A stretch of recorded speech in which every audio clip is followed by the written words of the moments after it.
Welcome back to Reading Bear. Today, we will take a look at some new revenge stories. And if you enjoyed my content, please don't forget to subscribe to my channel and post some bear emojis in the comments. Let's go! The first one is titled, "Client calls me unprofessional, threatens to get me fired and revoke a high-paying product." I work as a product designer, technical architect for a company that builds software products that is well in demand for data analysis and sorts, and there is this application I was fortunate to design and develop for my company. Recently, like everyone, I am working remotely but also have cut down lots of responsibilities as I don't feel 100% after my chemo, and sometimes my meds make me cranky. Coming to the story, I receive a WhatsApp message on my personal number from an unknown number asking that they need urgent help regarding product X. Definitely responding to that. Decided to message them back and ask them what was wrong. The first response was, "Why did I not pick up their calls?" I don't pick up calls on my personal number unless they are saved in my contacts, even then, selectively, as most calls are to ask how am I doing. Also, here is an unpopular opinion: just because we live in an era where communication is possible 24/7 doesn't mean I am supposed to be available 24/7. I did not want to dwell on that, so I asked what was wrong with the product. That's when the number calls me on WhatsApp and I had to pick up as I had engaged a conversation. Instead of getting directly to the topic, she tells me she's been trying to reach me on my personal cell for some time now and that I should behave more professionally and should try and solve the issues of the clients as fast, especially during these trying times. Except for her tone, what she said was correct. So, I had no issues there. Every service provider should try their best to help their client to the best of their abilities. Agreed, madam. Then she goes on to explain the issue, which is mostly a time reset or a configuration level issue that you have to do from the product dashboard. Easy peasy, but still not something that I need to be involved. This requires them to raise a support ticket and one of our support engineers should take this up. But the audacity in her voice made me feel that she was someone really important and maybe going above and beyond to help her would be good for our company. Boy, oh boy. In the next 15 minutes of the conversation, I realized that I was talking to an idiot who can't differentiate between a pen and pencil. She kept entering wrong stuff everywhere and messed it up even further. Well, I have encountered higher officials who such at some tech but are brilliant in some other scope, so I gave her the benefit of the doubt, and I guess I really wanted to be in the good books of such a high-ranking official. Thus I asked her to have a call via Zoom and that would let me connect to her PC via screen sharing, and I would also be able to access her system remotely and fix her machine. Her response was, "Sorry, I don't want to get in a video call with you." Me in my head, PFFT. What again? You called me on my personal number to fix your configuration issue and this? But sure, her choice. Me, okay madam, in that case you can call up our support desk at the toll-free number, raise a ticket and they'd solve this for you. They mostly have remote desktop access. Client, that's very unprofessional of you. I'll have you reported and fired. I'll also make sure that we use a better product going forward. So, I go again, ask her to get me the remote desktop ID, which she gives me. I access her session and now I realize that she's an associate, as shown in her user group for our product, which means she's the leaf node and pleasing her gives me nothing. Now, I get cranky. I have no intention of helping this woman. While I was explaining the fix earlier on, this idiot had made random changes and made things a little tricky for the configurations as we have no idea what exactly it was before. We do, but not really straightforward from the UI. So, I told her everything is lost and she'll have to raise a support ticket. Now she starts hurling abuses at me. She says she'll fire me today and ask for my name. Woman has my personal number but doesn't have my name. What the duck, man? I love clients, so I always record every call with them. I hang up saying that she's an idiot and should learn how to read and follow instructions properly. A while later, I get call from someone in my team saying that Company A Priority 1 ticket has come saying one of their major report isn't getting generated. Well, guess what? One of the config changes she made deleted a major report of the company. Who trusts idiots with major stuff, man? And today is Friday, so my support staff is only going to find the root cause of the error and then notify them what happened. They'd only be fixing it the next business day. Apparently, the employee had messed up majorly and then called me seeking for help. I am guessing, based on the timelines from the log, and you know what I did. I just sent in a mail stating what happened, and how I was expecting a little more professional behavior from the employees of a respected firm like theirs, and how unprofessional is it to call a personal number and expect stuff to be done on the fly when certain protocols exist, with voice recording, and WhatsApp chat. I made sure that I did not mention her name anywhere in the email, but I did not bother to black out her number in the WhatsApp chat screenshot. Someone is now looking for a new job. The next one is titled, A Lifetime of Revenge and Sickness. Growing up, taking care of the house was my responsibility, from the age of 4 until I left. My dad worked 2 jobs and was exhausted, while my mother was just a fat lazy witch. Literally any time my dad went off on her for not doing what she was supposed to be doing around the house, she verbally and physically abused me behind closed doors, blaming me for having not done them for her. The stress left me sick quite often, and I got sick pretty much every other month by the time I moved out the first time. Colds, strep throat, bronchitis, etc. Yet even after a visit to the doctor's office to get antibiotics, it was still my responsibility to cook and clean for her. So my lifelong petty revenge was to spit in her food.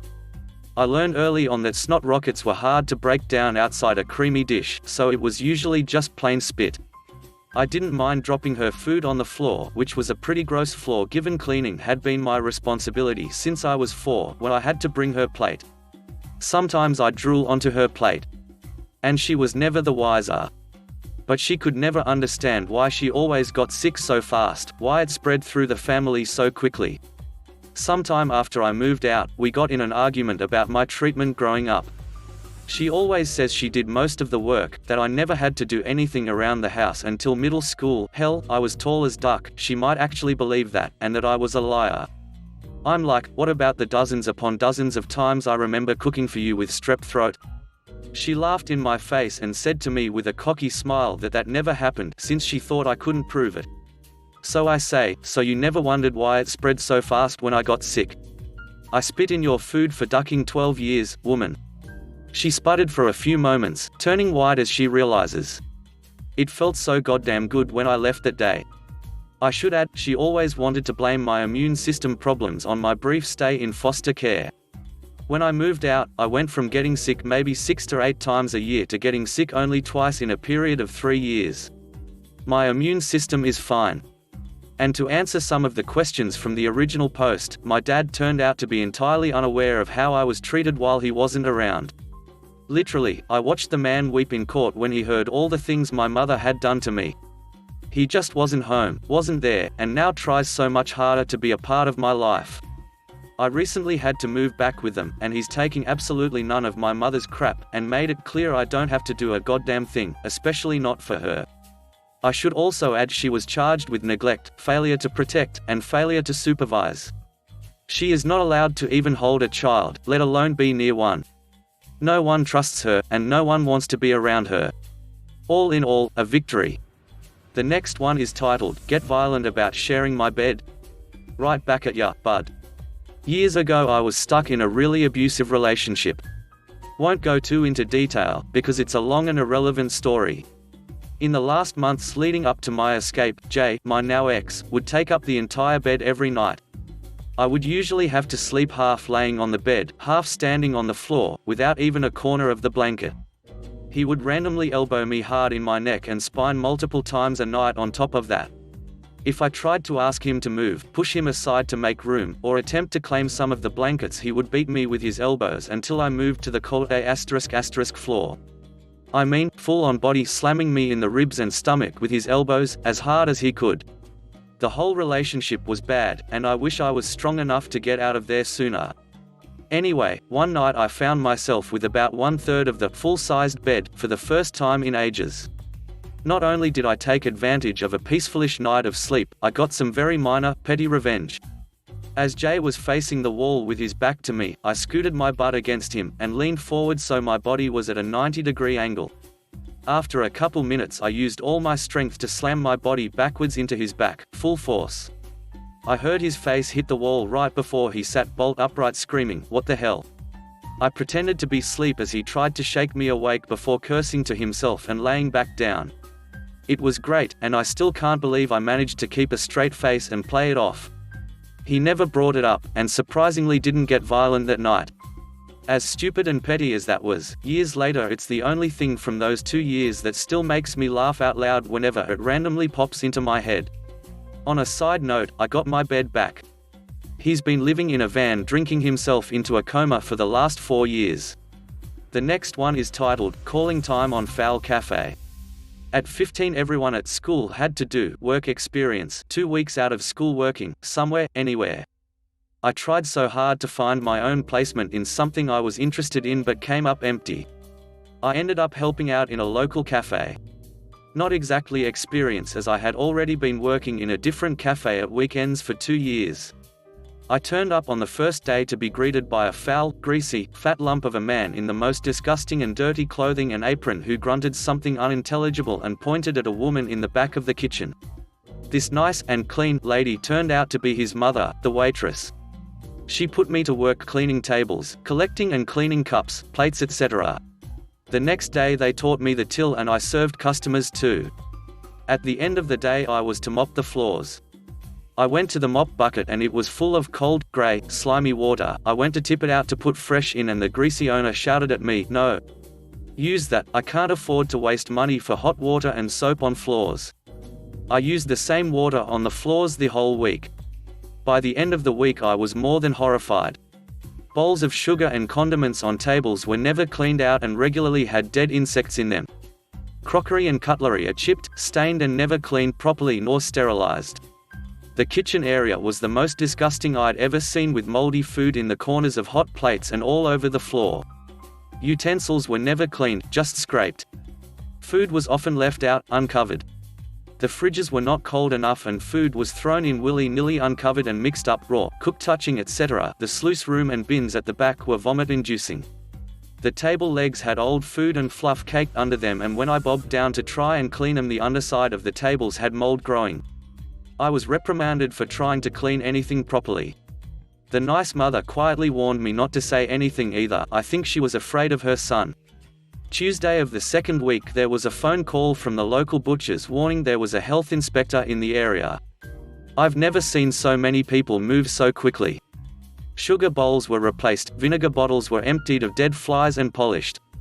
Clean cutlery and the good crockery came out. Windows were cleaned. The bin area tidied. Fridges cleaned and sorted. The kitchen was scraped, cleaned and polished. Clean aprons and shirts replaced the greasy, sweat-stained, stinky ones. The fat greasy ball even combed his hair. I was allowed to throw out the water in the mop bucket and use fresh, hot soapy water on all the floors. The cafe gleamed on the surface. The health inspector dropped by, quickly looked around, had a chat with Mr. Greasy and his mum. Filled in a form and left.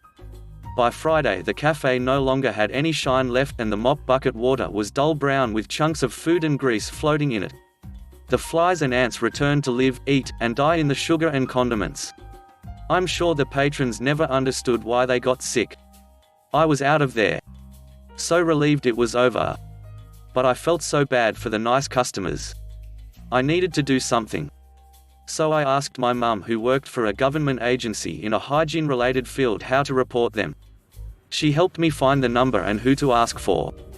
I phoned them and asked to remain anonymous. I didn't want to ruin anything at school since the businesses report back to them, and told them that they needed to make an unannounced visit, explaining the problem with friendly neighborhood businesses warning each other and the ensuing cleanup operation. I gave them the full details and the best day to visit. Friday lunchtimes were hellish busy, so even more filthy. A week after that call I was walking through town and noticed the cafe lights out and a notice on the door, closed down by order of the Environmental Health Office. The next one is titled, Asshole X Gets His. Backstory: I started dating a guy in November of 2009. He was sweet and shy. I was 19 and he was 18. We had both just graduated high school and didn't want to go to college yet and still both lived at home. He did romantic things for me like making dinner or bringing me little gifts at work. But a year and a half later we moved in together because his mum was getting a divorce and she moved into a really tiny apartment that didn't have room for him. This is where things changed. Once we were living together I realized something was off. He never cooked, never gave me another gift. wouldn't do his part of the chorus. I was confused but working 2 jobs to help pay the bills. He almost never gave me money for his part unless I pestered him over it and would get pissy about every penny. He was always buying fast food or video games and complained about being broke. Turns out his mum was the one that had cooked all our romantic meals. She bought the cute fun little gifts. Now I don't expect gifts, I would rather have some hugs or an evening watching stars. But it had been nice thinking he was actually wanting to do nice things for me. I would save up and buy him little gifts, but none of it was ever nice enough for him. I was so confused as to what had happened to my sweet shy boyfriend. I thought it must have been the stress of his mum and stepdad splitting. Over the next year and a half things just got worse. I was still completely responsible for all the bills and the chores, and he felt I treated him too much like a child. So he didn't want any responsibilities but wanted to be an adult. Okay then. I started growing a backbone. I had done everything I could for this guy. I learned all his favorite recipes, but it was never good enough. So I became passive-aggressive and stopped doing things for him. The bills he took over never got paid, so I cancelled the ones we didn't need, like cable and internet. They had been in my name, so he would have to get his own. He never did. He just bitched behind my back to mutual friends who finally told me about it. So I just quit trying. Things just deteriorated to the point of constant arguments. I had stopped doing all his laundry, I only did my own dishes and hid my pots and pans so he couldn't dirty them. Then the night we broke up came. He was shouting at me over never doing anything for him, that I was a selfish witch and so on. I was backed up behind the bedroom door and he raised his fist to hit me. I was so sick of him I told him to ducking do it. This was Friday evening and I made it clear I would get his butt arrested and his mum could bail him out Monday. He just stormed out. I cried all night but started the process of getting his stuff out over the next few days. Now I'm sure you're all thinking, but Colorado_Gil, that's not revenge. Well, here comes the revenge part. Revenge. He took his sweet time about getting his crap. I started cleaning what had been our bedroom and found horror under the bed. Bowls of half-eaten food, fast food containers. And the worst, crusty paper towels. I thought I'd more rotting food. Nope. He was jerking off into them. I put on gloves and cleared the whole mess out. I held his dishes hostage until he cleaned all the nasty old food off mine that were under there. Then I hatched an evil plot. I was so sick of him, so I gloved up. I hunted down every single crusty paper towel and started packing his nice clean dishes in them. When I ran out of dishes, I started packing other fragile items, making sure to run as much of the crusties one each item as I could. I stuck them inside his DVDs, his games, tore bits up and places them in his books. 6 months worth of these paper towels were all packed into his most prized possessions. I even stuffed a few into his cereal boxes that he was coming to get.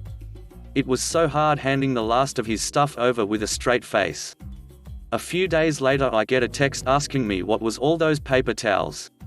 And why did I put them in cereal boxes they had been annoying to remove before he had eaten breakfast. My response: you should know what's on them since you put it there before hiding it under the bed. Have fun unpacking the rest of your stuff. Guys, he was horrified. He and his friend who he moved in with had both eaten that cereal out of his bowls with his spoons. Yep. The last one is titled, "Not Eating Those Cookies." No problem. We grew up around the corner from a Peak Friends cookie factory and my dad used to bring bulk bags to the office for the cookie jar. Everyone used to contribute $1 a month to keep the cookie jar stocked. Now, these cookies were usually imperfect, a touch too dark, too much filling, or mixed when they were switching over lines. This is important. One guy refused to contribute, saying he never ate the cookies. This would have been fine, but not only did he eat the cookies, he ate more than anyone else and would regularly take some home to boot. My dad and his co-workers were fed up and came up with a plan.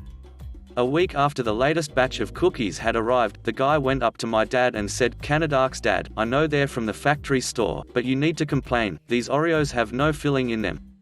The office gathered around to let him know that everyone who contributed to the cookie fund had taken the opportunity to sit and lick the filling out of the cookies before putting them in the jar. The guy gave my dad a $50 and was always first to pony up for the cookie fund afterwards. Thanks for listening.